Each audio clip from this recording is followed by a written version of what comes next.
She pulled her hand back as if she'd touched something hot. Not offended. Alert. The room went quiet around us, though I could still hear the hum of voices from the other side of the wall. She smiled, polite but firm, and said it like a boundary she'd rehearsed before. "We don't even know each other." I nodded, slow, letting the silence stretch just long enough to matter. I could feel my pulse in my fingertips, the warmth still there from where her skin had been a second earlier. I didn't apologize. I didn't explain. I just held her eyes and let the moment settle into its shape. "Yet?" I said, almost gently. Her smile changed, not wider, not softer, just different, less certain. She didn't step back this time. And in that small hesitation, I knew we'd crossed into something that wouldn't stay simple, no matter how carefully we pretended to keep it contained. Before that night, intimacy wasn't something I invited easily. I'd learned, over time, how to keep things pleasant and distant without appearing cold. Friends would say I was private. Women I dated used softer words, careful, measured, hard to read. None of them were wrong. I'd built a life that worked precisely because it didn't ask too much of me. My days followed a narrow rhythm. Work that demanded attention, but not my soul. Evenings spent alone more often than not, by choice as much as habit. I wasn't lonely in the dramatic sense. I spoke to people. I laughed at the right moments. I simply avoided situations where expectation could take root. Expectation has a way of turning small moments into obligations. We met through circumstance, not design. A shared invitation, an event neither of us felt strongly about but attended out of politeness. I noticed her early, not because she commanded attention, but because she seemed detached from the performance everyone else was participating in. She stood near the edge of the room, observing, listening more than speaking. When she did talk, people leaned in. Our first conversation was brief, functional. Names exchanged, comments about the space, the predictable small talk that allows strangers to relax around each other. Nothing lingered, nothing promised itself. I assumed that would be the end of it, but later, somehow, we found ourselves alone in a quieter room, separated from the main gathering by nothing more than a half-closed door. The shift felt accidental, though I knew better. Accidents rarely carry that kind of charge. We stood close without acknowledging it, our voices lower, the pauses longer. She spoke about ordinary things, where she lived, how she spent her time, but there was an ease to her honesty that caught me off guard. She didn't embellish. She didn't offer disclaimers. She said things the way people do when they're not trying to be liked, only understood. I realized I was doing the opposite, editing myself in real time. I noticed details I shouldn't have. The way she held her glass with both hands when she listened, the faint crease at the corner of her mouth when she was deciding whether to say something more. These observations weren't desire yet. They were attention. And attention, I'd learned, is where things begin to slip.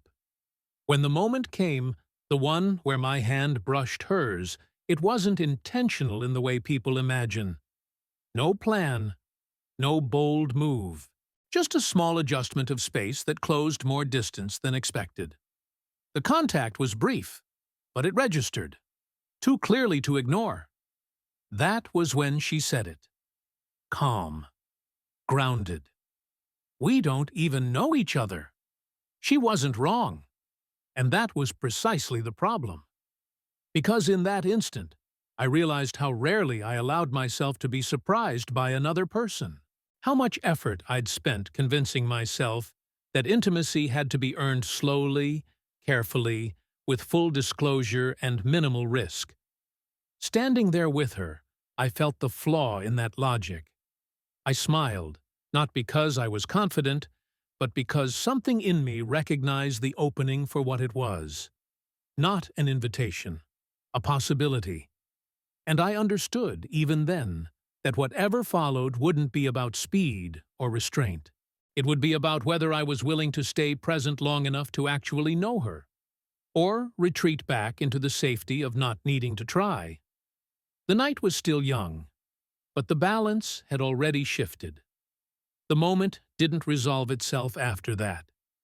It deepened. We stayed where we were, neither of us pretending the line hadn't been crossed. The room felt smaller now, or maybe more precise, like everything unnecessary had been removed. I was aware of my posture, my breathing, the way I could choose, very deliberately, to step back. I didn't. She studied me, not suspiciously, but with a kind of recalibration, as if reassessing the version of me she'd assembled in her head. I let her. I didn't rush to soften what I'd said. Yet wasn't a strategy. It was a truth I hadn't used in a long time. "You say that easily," she said. "Not accusing, curious." "I don't," I replied. "That's why it matters." That earned a quiet laugh from her. Brief, controlled. She looked away for a second, toward the door, then back at me. I recognized the gesture. The internal check people do when they're deciding whether to stay inside a moment or exit while it's still clean. She stayed. "What do you think knowing someone actually means?" she asked. The question surprised me, not because it was deep, but because it was precise. Most people avoid precision when things start to feel exposed. "I think we pretend it's about time," I said, "but it's really about attention." She nodded slowly, as if that landed closer to something she'd already been carrying. We moved to sit, not side by side, but close enough that our knees almost touched. The conversation shifted, not into confession, but into something more dangerous. Specificity. She told me about her last relationship, not the story of it, but the moment she realized it was ending. I told her about mine, the way it faded without conflict, how relief arrived before sadness, and that scared me more than either. There was no flirtation in the obvious sense, no compliments, no performative vulnerability, just an unspoken agreement not to waste the moment by staying vague. At some point, the rest of the gathering began to thin out. Coats collected. Voices rose again in the other room. The night pressing forward, reminding us that this was temporary. She checked her phone, then slipped it back into her bag without comment. "I should go," she said, not yet moving. "So should I answered. Still seated. Neither of us stood. That was when she reached out, not to touch my hand, but my wrist. Light. Intentional. A gesture that asked for nothing while acknowledging everything. "This," she said quietly, "isn't what I expected tonight." I met her eyes, held them. Me neither. The honesty of that moment did something irreversible. It stripped away the illusion that this was casual, that we could walk away untouched simply because we'd met by chance. She released my wrist, stood, and put on her coat. I followed, slower. At the door, she turned to me, her expression composed but altered, like someone who's just recognized a risk worth naming. "If this continues," she said, "it won't be simple." "I know," I replied. She searched my face one last time, then nodded, as if confirming the answer wasn't reckless. "Good," she said. "I'm not looking for simple." She left before I could respond. I stood there alone for a moment longer, aware that something had begun without permission, without structure, without any clear idea of where it would lead. And for the first time in a long while, I didn't rush to contain it. After that night, I told myself it would settle on its own.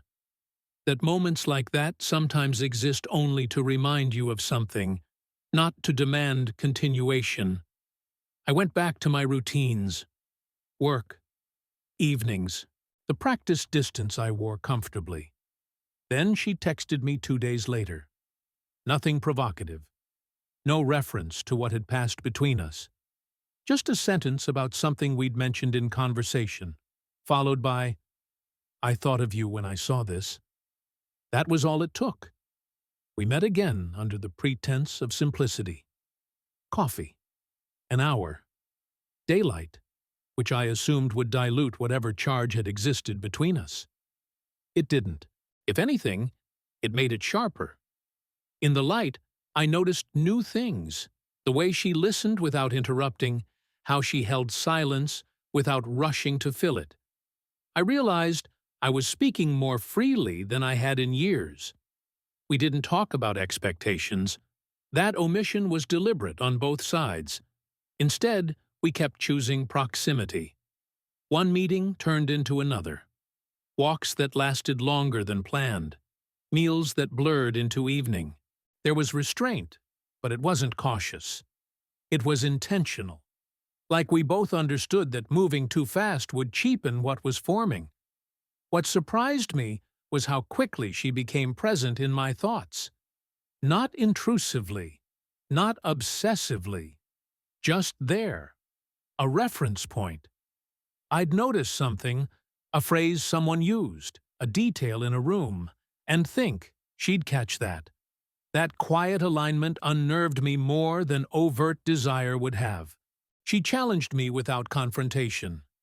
When I deflected, she didn't pursue. She waited. When I retreated into humor or abstraction, she let the silence stretch until I corrected myself. No one had done that to me in a long time. It made me feel seen in a way that was both grounding and destabilizing. One evening, after dinner, we walked without direction. The city was settling into night. She stopped at a corner and turned to face me, closer than before but not touching. "You hold back," she said. Not as an accusation, as an observation. I didn't deny it. There was no point. "I don't want to guess with you," she continued. "I don't need certainty. I just need honesty." That was the pressure. Not urgency, but clarity. She wasn't asking for a promise. She was asking whether I was actually present, or just passing through the experience of her. I felt the old instinct rise, the one that prefers ambiguity, because it keeps outcomes negotiable. I could feel myself reaching for the language of patience, of pacing, of being sensible. But something had shifted since that first night. I was tired of managing impressions, tired of protecting an equilibrium that had begun to feel thin. "I'm here," I said, "not halfway, not temporarily." She studied me, weighing the words. Then she nodded once. "Then don't disappear when it gets complicated," she said. Complicated arrived faster than I expected. Not through conflict, but through intimacy, through how easily she slipped into my days, how quickly absence became noticeable, how naturally I started making room without being asked. That was when the fear surfaced, not of her, but of what staying would require of me. I could already sense the cost: less control, fewer exits, the necessity of being known beyond what I curated. And I understood then that the real escalation wasn't between us. It was inside me. I was no longer deciding whether to continue seeing her. I was deciding whether I was willing to be altered by her presence, or whether I would step away before the choice became irreversible. The turning point didn't arrive with raised voices or ultimatums. It came on an ordinary evening, which felt appropriate. We were at my place, sitting on opposite ends of the couch, shoes off, the city humming faintly through the windows. We'd been talking for hours, but the conversation had slowed, thinned out, until only the important things remained unsaid. She was quiet in a way I'd learned to recognize. Not withdrawn, focused.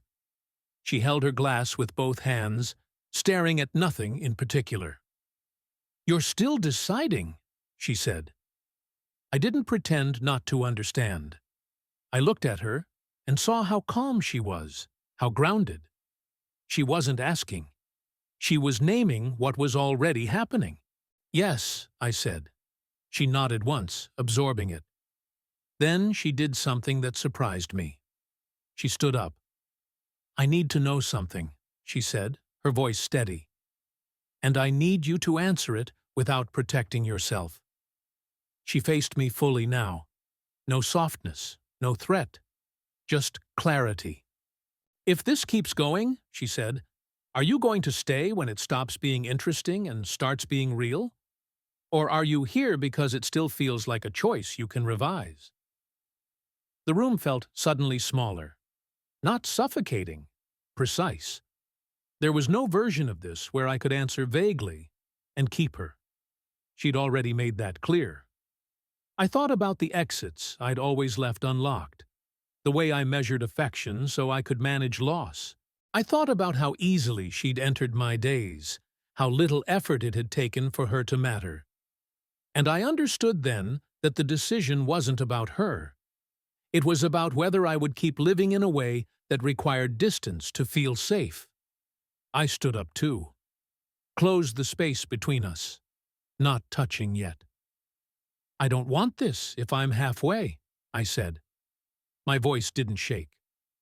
And I don't want you if I'm still planning how to leave. She searched my face, not for reassurance, but for consistency. I let her look. I didn't rush to fill the silence. I'm not asking for forever, she said. I'm asking for presence. I nodded. Then I did the one thing I hadn't done since we'd met. I reached for her, not tentatively, not testing. I took her hands and held them there, deliberately, as if to say, this is where I am. I felt the warmth, the steadiness. I didn't pull back. I'm here, I said, and I won't disappear when it costs me something. She exhaled, long and slow, like she'd been holding that breath longer than I realized. Her grip tightened, not desperate, not possessive, certain. Then we stopped pretending, she said. That was it. No dramatic kiss, no declaration, just an agreement sealed by the absence of retreat. I knew, in that moment, that something had closed behind me. The option of distance, the comfort of ambiguity. I felt the weight of it, and, unexpectedly, the relief. We stayed there for a long time, foreheads almost touching, the city continuing without regard for what had just shifted inside that room. I didn't smile because I was happy. I smiled because, for the first time in years, I had chosen not to keep a door open, and felt ready to live with what followed. After that night, things didn't become easier. They became clearer. We didn't rush into definitions or promises. There was no sudden shift in tone, no performative seriousness. But something fundamental had settled between us. I stopped monitoring my distance. She stopped bracing for disappearance. The change was quiet, but it was unmistakable. Intimacy arrived in small, unremarkable ways. Mornings where she stayed longer than planned. Texts that didn't need a reason. Silence that didn't ask to be filled. I noticed how naturally she moved through my space, not claiming it, just existing within it, and how little resistance I felt to that presence. There were moments when the old instinct surfaced, when closeness tightened something in my chest, when I felt the urge to step back and reassert control. The difference was that I didn't act on it. I named it instead. Sometimes out loud. Sometimes just to myself. That honesty changed the weight of it. She didn't try to manage my fears. She trusted me to face them. That trust carried responsibility, and I felt it daily. Not as pressure, but as consequence. Being present meant showing up when it was inconvenient. staying engaged when the conversation edged toward discomfort, letting myself be known beyond the version I curated. One evening, weeks later, we were lying side by side, not touching, just close, the room dim, the world narrowed to breath and stillness. She turned her head slightly and said, almost to herself, "I'm glad we didn't pretend." So was I. What we had wasn't dramatic. It wouldn't translate well into stories meant to impress. But it was real in a way I hadn't allowed for years. Built not on surprise anymore, but on continuity. On the decision, repeated quietly, to remain. Sometimes I think back to that first moment, her pulling her hand away, the boundary in her voice. We don't even know each other. She was right. We didn't. But we chose to find out. Not all at once. Not recklessly. Just honestly. And in a life where I'd spent years mistaking distance for safety, that choice, simple, deliberate, irreversible, became the most intimate thing I'd ever done.